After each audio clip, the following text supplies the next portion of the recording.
we're finally able to put all the pieces together and prove the completeness theorem. And as you remember, we are proving the completeness theorem in form of the model existence theorem, namely that any consistent theory has a model. So here's the theorem again, stated: if an L theory T is consistent, it has a model. So how does the process work? So we start with T, and first we extend it to Hankin theory, right? So TH, that's our Hankin extension. And then we complete it. So denote this by TH star. Right? To make the whole following slides a little bit more readable, let's denote this complete Hankin extension by T prime. So keep in mind, T prime is a theory over the extended Hankin language LH. So where we added all the Hankin constant that we needed to introduce the Hankin sentences. One important thing to point out here is the following. So in the completion step, we do not extend the language anymore. So we're going from here to here.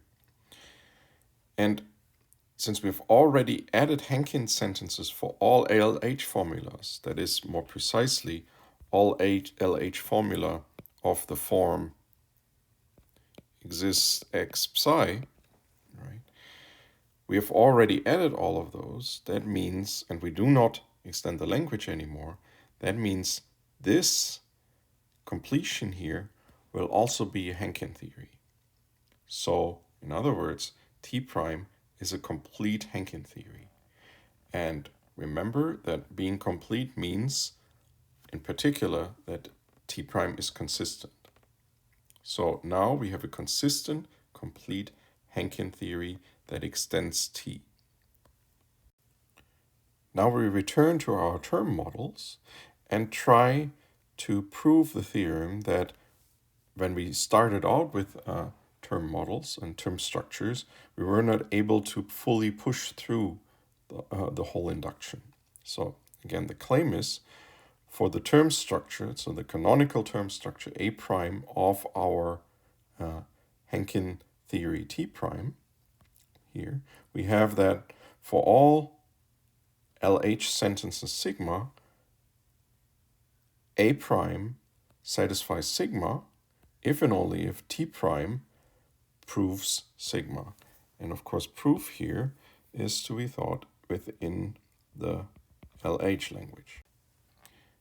As before, we try to prove this by induction on the height of sigma, and we hope that now that we have a complete Hankin extension, we're indeed equipped to push this induction all the way through. We already handled the atomic cases. We saw that these are true for any canonical term structure, for any consistent theory. So that's already done. So we only have to focus on the induction cases. So let's start with the first case, where sigma is of the form not psi. So there it holds that not psi is true in A prime, if and only if A does not satisfy psi. That's just the definition of the satisfaction relation. Or in general, for any structure in any sentence. Okay. So, but now by inductive hypothesis, we've passed to a formula of shorter height, right, namely psi. So by inductive hypothesis, we can now see that this is equivalent actually to T prime not proving psi. And now comes the step that we have not been able to do for general T, because T might not be complete. But now that we know that T is complete, right, we can now argue that this is the case if and only if T prime proves not psi. Okay. So we have done this first case. Now let's move on to the second case, where sigma is a conjunction of phi and psi. Again, we start out with the first equivalence here, right, is simply due to the definition of the satisfaction relation, right? Namely that A prime satisfies phi and psi if and only if A prime satisfies phi and it also satisfies psi. Now we've reduced the height of the formulas involved here, so we can apply the inductive hypothesis, right? Here we can make this step here using the inductive hypothesis and pass to or have the equivalence that this T prime proves phi and T prime proves psi. Again, keep in mind all proofs here are over the extended language LH. And then it's not hard to see, and we did part of that already in class as an exercise, right, that this is equivalent to T prime proving phi and psi. So that completes this case. So far we haven't really used the Henkin property, but of course this comes into play in the final case where sigma is of the form exists x psi. So let's start as usual. The formula exists x psi holds in A prime if and only if, by definition of the satisfaction relation, right? So here by definition of the satisfaction relation, if and only if there exists an element of the universe A prime such that if I plug that element into psi and evaluate that inside A prime, this formula holds in A prime. Of course, here we are in a special case where our universe is made up of those equivalence classes of constant terms, right? So here, remember, those were the constant terms. So terms without variables. So that's why in this case, right, what we have here, so what we plug in here is the equivalence class of a term. So this is why we get this equivalence here. There exists a term t in this from the set of constant terms such that if we plug its equivalence class, right, under the t equivalence, t prime equivalence in this case, into psi, we get something that holds in A prime. But now this here is equivalent to just taking the term t, right, and substituting this term t for x. This gives us a sentence, right, because t is a constant term, right, so it eliminates the free variable x, right, becomes a sentence, and this sentence we then can evaluate inside A prime. And by the definition of our term structure, evaluating this sentence, psi with t substituted for x, is the same as checking whether this formula with the assignment equivalence class of t under the term equivalence holds in A prime. Okay.